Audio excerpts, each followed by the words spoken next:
Mimi 2027 kuna kitu nataka hapa Nairobi. Mnashajua? Mumesikia rumors? Natosha ama sitoshi? Niwaambie kitu.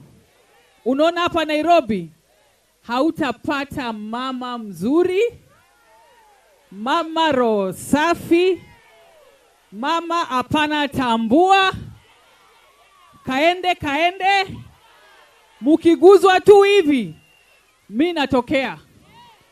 Mkitajwa tu hivi, si mnaonanga vile wanapigania pale bunge? Na Dallas pia, tumepana seneta mzuri, seneta wa ground.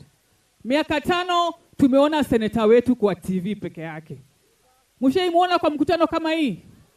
Hata mkiwa na matanga, anatumanga kitu kweli? Si ni mimi na Dallas ndio tunaweka M-Pesa na tunatuma transport. Sasa tunataka seneta ambaye atakuwa na sisi hapa. Hatutaki kuona seneta wetu kwa TV tena. Si tumepata seneta. Seneta tunaye hatuna. Seneta tunaye hatuna. Na Mama Gladys mnampangia wapi? Akuwe deputy president. Hiyo conversation it's beyond me, ni juu sana kwa pay grade yangu. Itazungumziwa na wale yani wale wadosi wangu, si ndio?